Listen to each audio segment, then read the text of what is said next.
the thing is that in order to create equity, we have to start with an acknowledgement of the existing inequity or the existing inequality, right? We have to acknowledge the existence of racism, the existence of class inequity, the existence of that sort of thing. We have to start with an acknowledgement of that, and then we have to come up with policy and practice that responds to it, right? And creates equity. And we could do taco night till we're blue in the face. That's not going to address that issue, right? Because it's got nothing to do with that, right? But policy and practice. So just thinking. And when I'm out working with schools, especially groups of school leaders, this seems to be, again, these are not folks who necessarily are people who see themselves as equity people, but this seems to be the biggest shift of consciousness for them. They're like, now I get it. Equity. It's about equity. It's not about equality.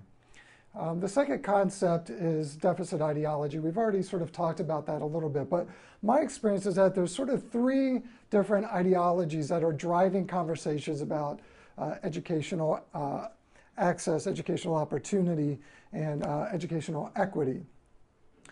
I've written about these as they pertain to socioeconomic status in particular, but they can apply to anything. What we need to do is learn how to recognize conversations that are falling into these different approaches, and we need to think about, even just to have a little thing on my desk that lists those, and then somebody comes up, talks to us about a strategy or a program they want to implement, and I can ask myself, okay, what kind of ideology does this reflect?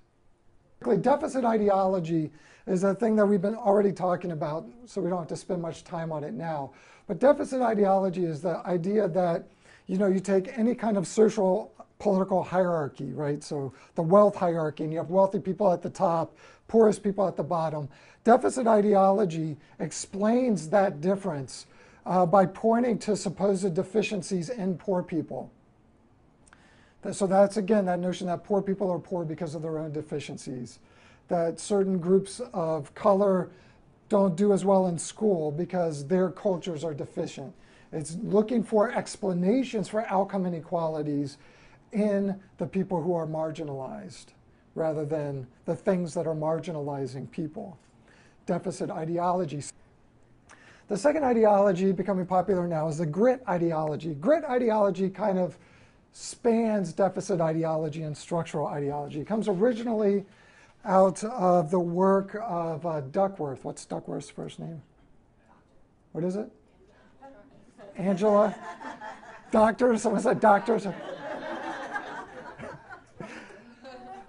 I think it is Angela Duckworth. Who said that? Angela Duckworth. Okay. So she came up with this. She actually won one of these big Genius Awards or whatever.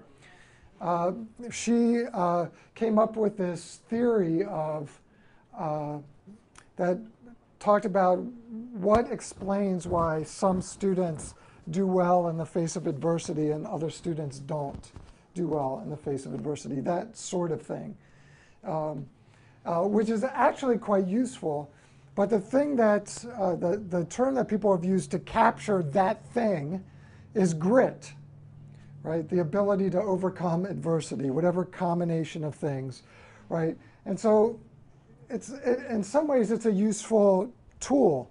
I mean, all of us could use some strategies on how to overcome adversity, especially if we're doing social justice work, because we're all about being and facing that adversity with every step of our work. The problem with the grit ideology is not about the notion itself, but about how it's being applied by people like Paul Tough from the New York Times, which is really what we need to do for low-income students is teach them to be more gritty. And then the other part, as we mentioned earlier, is that, that the grit ideology it acknowledges a structural ideology in the sense that it says we need to give people the tools to overcome the structural barriers. But it doesn't say we have to get rid of the structural barriers. So that's why structural ideology is, I think, what we're aiming at. structural ideology is. I recognize the structural barriers that exist. Again, what's hard about this is that sometimes I have to step outside of my sphere of influence in order to recognize this.